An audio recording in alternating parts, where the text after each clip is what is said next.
6월 6일 오늘의 말씀은 로마서 6장 1절에서 14절입니다. 그런즉 우리가 무슨 말을 하리요? 은혜를 더하게 하려고 죄에 거하겠느냐? 그럴 수 없느니라. 죄에 대하여 죽은 우리가 어찌 그 가운데 더 살리요? 무릇 그리스도 예수와 합하여 세례를 받은 우리는 그의 죽으심과 합하여 세례를 받은 줄을 알지 못하느냐? 그러므로 우리가 그의 죽으심과 합하여 세례를 받음으로 그와 함께 장사되었나니 이는 아버지의 영광으로 말미암아 그리스도를 죽은 자 가운데서 살리심과 같이 우리로 또한 새 생명 가운데서 행하게 하려 함이라. 만일 우리가 그의 죽으심과 같은 모양으로 연합한 자가 되었으면 또한 그의 부활과 같은 모양으로 연합한 자도 되리라. 우리가 알거니와 우리의 옛사람이 예수와 함께 십자가에 못 박힌 것은 죄의 몸이 죽어 다시는 우리가 죄에게 종노릇 하지 아니하려 함이니 이는 죽은 자가 죄에서 벗어나 의롭다 하심을 얻었음이라. 만일 우리가 그리스도와 함께 죽었으면 또한 그와 함께 살 줄을 믿노니 이는 그리스도께서 죽은 자 가운데서 살아나셨음에 다시 죽지 아니하시고 사망이 다시 그를 주장하지 못할 줄을 알미로라. 그가 죽으심은 죄에 대하여 단번에 죽으시며 그가 살아계심은 하나님께 대하여 살아계심이니 이와 같이 너희도 너희 자신을 죄에 대하여는 죽은 자요 그리스도 예수 안에서 하나님께 대하여는 살아있는 자로 여길지어다. 그러므로 너희는 죄가 너희 죽을 몸을 지배하지 못하게 하여 몸의 사욕에 순종하지 말고 또한 너희 지체를 불의의 무기로 죄에게 내주지 말고 오직 너희 자신을 죽은 자 가운데서 다시 살아난 자 같이 하나님께 드리며 너희 지체를 의의 무기로 하나님께 드리라. 죄가 너희를 주장하지 못하리니 이는 너희가 법 아래에 있지 아니하고 은혜 아래에 있음이라. 아멘.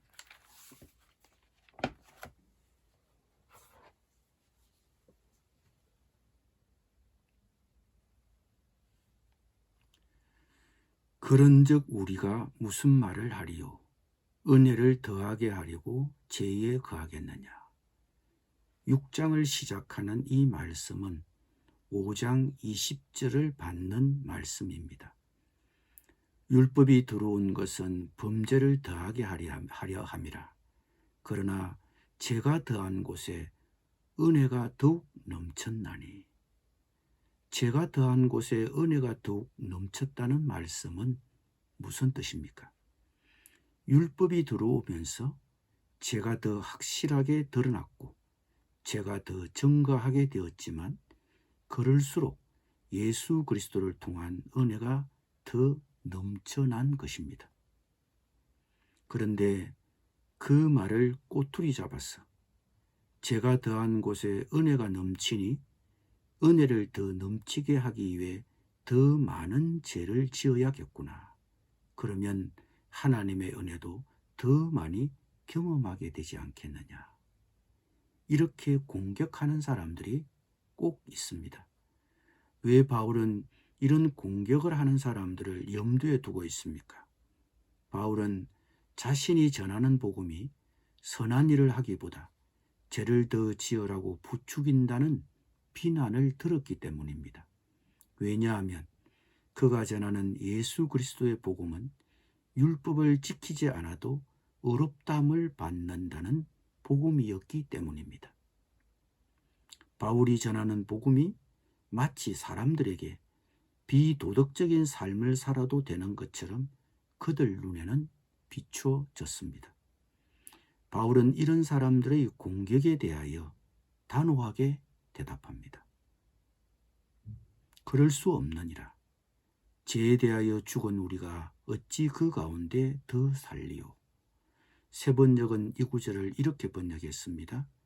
그럴 수 없습니다. 우리는 죄에는 죽은 사람인데 어떻게 죄 가운데서 그대로 살 수 있겠습니까? 우리가 죄에 대하여 죽었다는 말씀이 무슨 뜻입니까? 바울은 이것을 설명하기 위해 우리가 받은 세례의 의미를 들려줍니다. 무릇 그리스도 예수와 합하여 세례를 받은 우리는 그의 죽으심과 합하여 세례를 받은 줄을 알지 못하느냐. 그러므로 우리가 그의 죽으심과 합하여 세례를 받음으로 그와 함께 장사되었나니 이는 아버지의 영광으로 말미암아 그리스도를 죽은 자 가운데서 살리심과 같이 우리로 또한 새 생명 가운데서 행하게 하려 함이라. 여기서 말하는 세례는 정확히 말하면 침례입니다. 물에 온몸을 적시거나 물속에 온몸을 잠그는 것입니다. 세례는 우리 옛사람, 죄의 몸을 물속에 장사 지낸다는 의미를 갖고 있습니다. 즉 우리가 세례를 받을 때 우리 죄의 몸이 물속에 잠겨 죽어 예수 그리스도의 죽음에 동참하는 것이고, 물속에 잠겼다가 다시 나오는 것은 새 생명으로 예수 그리스도의 부활에 동참하는 것입니다. 우리가 예수 그리스도를 나의 구주로 고백하고 세례를 받을 때 죄의 몸이 물속에 잠겨 죽은 것입니다. 6절에서는 우리가 세례를 받을 때 우리가 죄의 몸이 죽었다는 것을 이렇게 표현하고 있습니다. 우리가 알거니와 우리의 옛사람이 예수와 함께 십자가에 못 박힌 것은 죄의 몸이 죽어 다시는 우리가 죄에게 종노릇하지 아니하려 함이니. 우리가 죄에 대하여 죽었다는 것은 다시는 우리가 죄의 종이 아니라는 것입니다. 그동안 우리는 죄를 주인으로 섬기고 죄의 종으로 살았습니다. 죄를 주인으로 모시고 죄가 시키는 대로 살았습니다. 죄에 복종했습니다. 그런데 우리가 죄에 대하여 죽었다는 것은 주인이 바뀐 것입니다. 세례받을 때 죄의 몸은 물속에 장사되어 죽고 물속에 잠겼다가 다시 나올 때 새 생명으로 예수 그리스도의 부활에 동참했습니다. 이제는 새 생명입니다. 주인이 바뀌었습니다. 예수님을 믿음으로 받아들임으로 예수님을 주인으로 모시게 된 것입니다. 우리의 옛사람이 예수와 함께 십자가에 못 박혀 죄의 몸이 죽어 다시는 우리가 죄에게 종노릇하지 않아도 됩니다. 죄에서 벗어나 의롭다 하심을 얻었습니다. 우리의 주인은 바뀌었지만 죄의 몸이 죽고 새 생명은 얻었지만 우리는 여전히 죄의 세력과 싸워야 하는 투쟁이 남아 있습니다. 우리는 완전히 새 시대로 진입한 것이 아니고 옛 시대와 새 시대가 겹치는 종말에 살고 있다는 사실을 기억해야 합니다. 그래서 바울은 우리에게 이렇게 명령합니다. 그러므로 너희는 죄가 너희 죽을 몸을 지배하지 못하게 하여 몸의 사욕에 순종하지 말라. 우리의 옛사람은 예수와 함께 십자가에 못 박혔습니다. 죄의 몸이 죽었습니다. 이제 다시는 우리가 죄의 종이 아닙니다. 죄의 지배로부터 벗어났습니다. 우리는 더 이상 죄의 권세 아래 살 필요가 없습니다. 그러나 하나님은 우리를 세상에서 빼내거나 로봇으로 만들지 않으십니다. 하나님은 사랑을 강요하지 않습니다. 하나님은 우리가 자발적으로 하길 원하십니다. 자발적으로 새 주인에게 복종하기를 원하십니다. 그러나 그것은 간단하지 않습니다. 그렇다면 우리는 세례받은 그 순간부터 성격도 변하고 습관도 변하고 확 바뀌었을 것입니다. 우리 몸은 여전히 죄에 대해 취약합니다. 그래서 몸의 사욕에 따라다닐 수 있습니다. 우리는 여전히 죄를 짓고 싶고 이따금 죄를 지을 것입니다. 그래서 우리는 영적 전쟁을 치러야 합니다. 죄를 사랑하는 본성과 싸워나가야 합니다. 그래서 바울은 이어서 명령합니다. 또한 너희 지체를 불의의 무기로 죄에게 내주지 말고 오직 너희 자신을 죽은 자 가운데서 다시 살아난 자 같이 하나님께 드리며 너희 지체를 의의 무기로 하나님께 드리라. 여기서 드리라는 것은 제사요 예배입니다. 바울은 우리 지체를 의의 무기로 하나님께 제사 드리라고 합니다.